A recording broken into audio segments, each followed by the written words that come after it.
Eight-time world champion Manny Pac-Man Pacquiao. Another right hook. Straight left hand. Pacquiao's landing at will. Hard left hand. Pacquiao defends his world welterweight title against Chris Algieri, an iron-willed undefeated champ with a chance of a lifetime. Algieri has way too much heart for one person. Can America's rising superstar dethrone a boxing icon? Pacquiao versus Algieri, Saturday, November 22nd. See it here. Contenders in the F&M leadership race prepare to square off. DNA supporters protest outside BEC. The new COE president speaks out for the first time since his reappointment. Plus, Warren Lavarity laid to rest. We've got those stories and a whole lot more tonight. I'm Ponique Toot and NB12 starts now.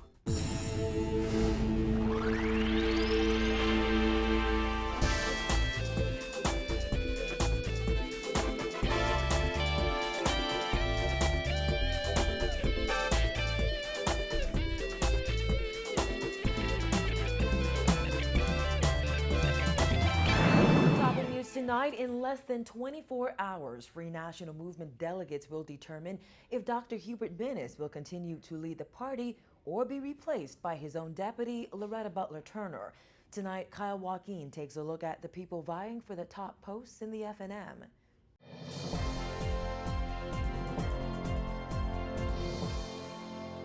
If elected tomorrow, current F&M Deputy Loretta Butler Turner will become the first woman in the nation's history to head a major political organization. And after an extensive 4-week campaign, she says she is ready to head the Free National Movement.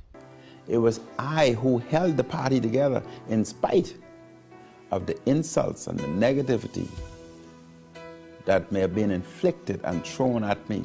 But in spite of that, I persevered because it was my responsibility as leader to hold the party together. With your help, I seek to lead my party, the Free National Movement, to office so that we may offer the Bahamian people a new direction and a real and a credible opportunity at change, and change for the better. It has been a short but hard-fought battle for the top post within the Free National Movement, and it will all come to an end tomorrow as the party heads into its one-day convention. F&M leader Dr. Hubert Minnis will square off against his deputy, Loretta Butler Turner. Both took their campaigns to social media and even to the Family Islands, with Minnis erecting billboards throughout New Providence this week. F&M delegates from all over the country will assemble at the Holy Trinity Activity Center tomorrow to decide who they want to head the party. If victorious, Butler Turner will become the first female leader of the F&M. She told NB12 she's going into tomorrow's convention very confident.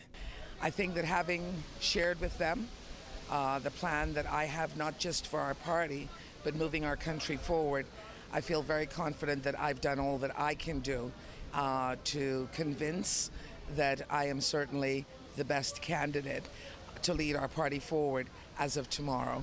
Party insiders have suggested that a perceived rift between Minnis and Butler Turner prompted officials to hold tomorrow's convention.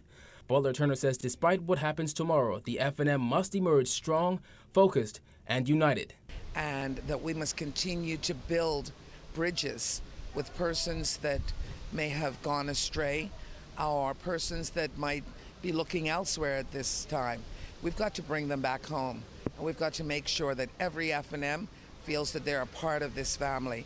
And I think that's the overriding message that I'd like to share with all of the delegates and the Bahamians. We attempted to speak with Dr. Hubert Minnis today, but he refused to comment.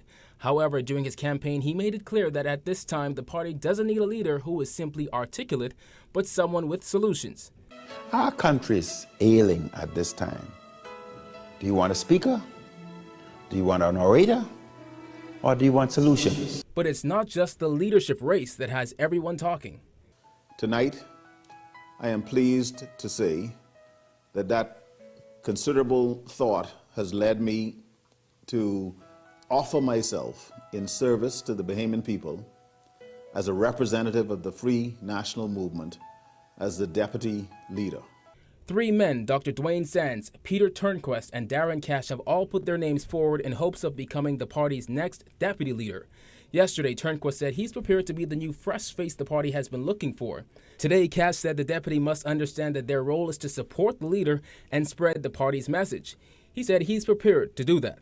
I think the most important way that I'm going to be able to contribute to that is by doing what I've been doing for the last 2.5 years, which is speaking to the needs of the people who can't speak for themselves, making sure that I carry the message of the Free National Movement and speak to our record of accomplishment after 15 years in government. However, San said he's not worried about the competition. He said after the ballots are counted tomorrow, he's prepared to work with whoever emerges as leader. I have a tremendous amount of respect for the colleagues that have decided to throw their hat in the ring. I want to thank them for being willing to serve our great party. I wish them well, and I intend to beat them. Whomever is on that team, whether it's the current leader, Dr. Hubert Minnis, the current deputy, Loretta Butler Turner, myself, either chairman, either treasurer, and the entire supporting cast. I think that new leadership team is prepared and ready to fight for the heart and soul of this country. As for the post of chairman, former State Minister for the Environment Fenton Nemore will go head-to-head with Senator Michael Pintard. Reporting for NB12, I'm Kyle Joaquin. F&M Senator Michael Pintard announced yesterday he will run for chairman of the party on Friday. Pintard, who was appointed to the Senate in June, said he hopes to bring about some necessary changes if the F&M is to be more responsive to the needs of its members and all Bahamians. He previously considered running for deputy leader. So far, former Minister of State for the Environment Fenton Nemore has put his name forward for the chairmanship race. In the May 2012 general election, Pintard ran on the F&M's ticket for Cat Island, Rumkey, and San Salvador against now Deputy Prime Minister Philip Brave Davis, who won by 84 votes. Dozens of DNA supporters demonstrated outside the Bahamas Electricity Corporation this morning in protest of high electricity bills, which they say are financially crippling thousands of customers. Well, BEC Chairman Leslie Miller agreed that energy costs are just too high. Jasmine Brown reports. Scores of protesters from the DNA gathered outside the Bahamas Electricity Corporation's head office this morning, protesting the high cost of electricity. It's an issue that BEC Chairman Leslie Miller says he happens to agree with. Too high, just too high, just too high. The cost of electricity is just too high, just too high, just too high. The cost of electricity is extremely too high.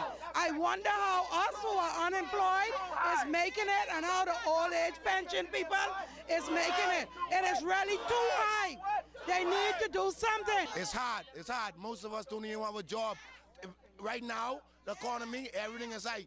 The hour pay ain't going up. Some can't find a job. There's many parents who don't have a job.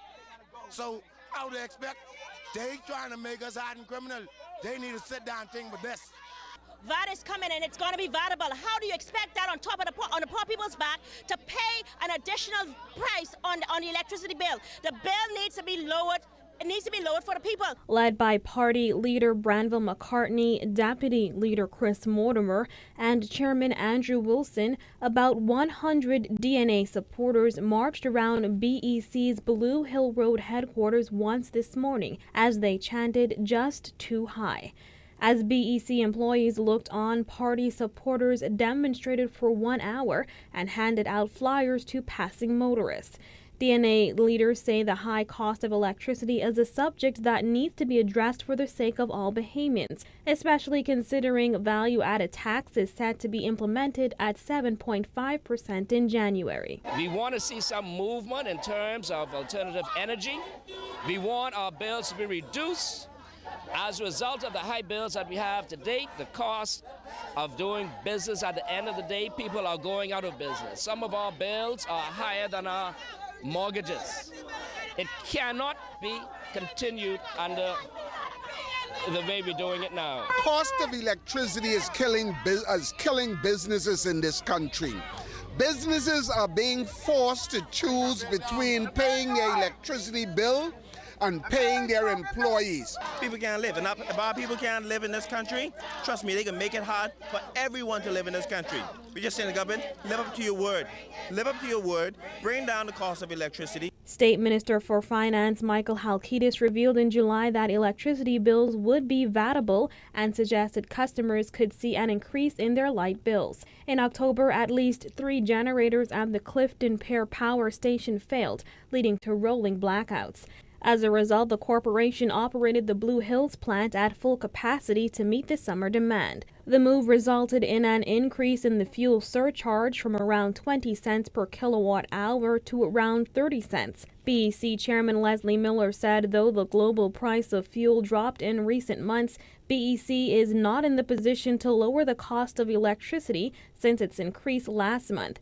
Miller said he agreed with the DNA stance on the matter. I'm in total agreement with them that the cost of electricity is too high.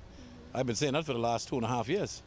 One of the problems we have is that fact that because of the amount of money that we owe Shell West, some $120 million, I don't believe that we're getting the benefits of the crude prices that has gone down so dramatically over the last 4 months, almost 40%.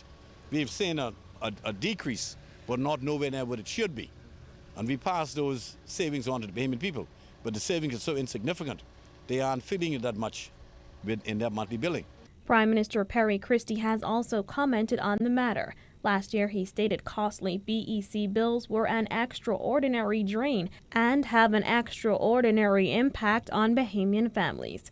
Reporting for NB12, I'm Jasmine Brown. 3 months after he was confirmed as the new College of the Bahamas president, Dr. Rodney Smith is speaking out tonight on the controversy surrounding his reappointment and plans to elevate the college to university status.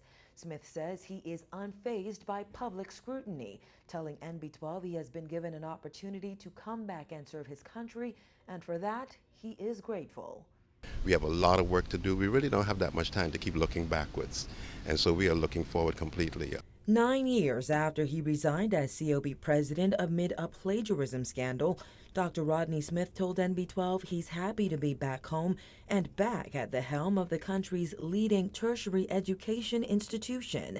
Former COB Council Chairman Franklin Wilson said earlier this year it would be a significant error for the country if Smith was reappointed. However, the COB president suggested he's unfazed by all that and is focused on the future. Not at all. My focus, as I told the faculty and staff here at the college, is that my focus is totally on the future. I'm looking forward to a results-oriented future, constantly trying to think of ways that we can get to where we need to go, looking at options, looking at alternatives. When pressed on what he thinks of the controversy surrounding his reappointment, Smith said he was selected during a fair process. I think the most important thing, and I really appreciate the way that the Presidential Search Advisory Committee worked, and with the Council and with the Minister of Education.